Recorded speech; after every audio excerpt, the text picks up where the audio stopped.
സിപിഎമ്മിനോട് എല്ലാ കാലത്തും അനുകൂല നിലപാടാണ് സ്വീകരിച്ചതെന്ന് ജമാഅത്തെ ഇസ്ലാമി.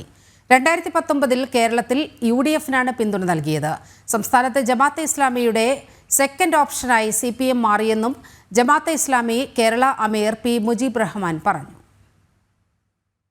2024-ലെ പാർലമെന്റ് ഇലക്ഷനുമായി ബന്ധപ്പെട്ട് ജമാഅത്തെ ഇസ്ലാമിയുടെ ഭാഗത്ത് നിന്ന് ദേശീയ അടിസ്ഥാനത്തിൽ തന്നെ ഇന്ത്യ അലയൻസിന് പിന്തുണ പ്രഖ്യാപിച്ചുകൊണ്ടുള്ള വളരെ ഗ്രാസ് റൂട്ട് ലെവൽ കേന്ദ്രീകരിച്ചുകൊണ്ട് മുസ്ലിം സമുദായത്തിന്റെ സംഘടിത ശേഷിയെ കോർഡിനേറ്റ് ചെയ്തുകൊണ്ടുള്ള പ്രവർത്തനത്തിൽ ജമാഅത്തെ ഇസ്ലാമി ഇൻവോൾവ് ചെയ്തത് മുഴുകിയത് എന്ന് കേരളത്തിലും ജമാഅത്തെ ഇസ്ലാമിയുടെ പിന്തുണ ആ സ്വഭാവത്തിലാണ് ജമാഅത്തെ ഇസ്ലാമി നൽകിയിട്ടുള്ളത്. അതിൻ്റെ ഗുണഭോക്താക്കളുടെ കൂട്ടത്തിൽ നിങ്ങൾക്കറിയാം, രാജ്യത്തെ എല്ലാ സെക്യുലർ രാഷ്ട്രീയ പാർട്ടികളും അതിൻ്റെ ഗുണഭോക്താക്കളാണ് എന്നുകൂടി സാന്ദർഭികമായി ഉണർത്താൻ ഞാൻ ആഗ്രഹിക്കുകയാണ്.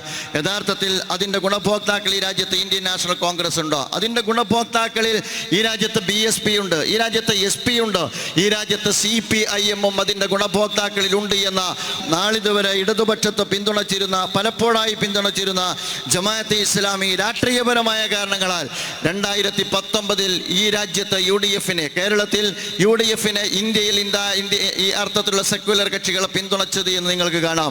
കേരളത്തിൽ 2024-ൽ ജമാഅത്തെ ഇസ്ലാമി ഇന്ത്യയിലുടനീളം പിന്തുണച്ചതിൻ്റെ ഭാഗമായി കേരളത്തിൽ UDF-നെയാണ് പിന്തുണച്ചത് എന്ന് നിങ്ങൾക്ക് കാണാവുന്നതാണ്.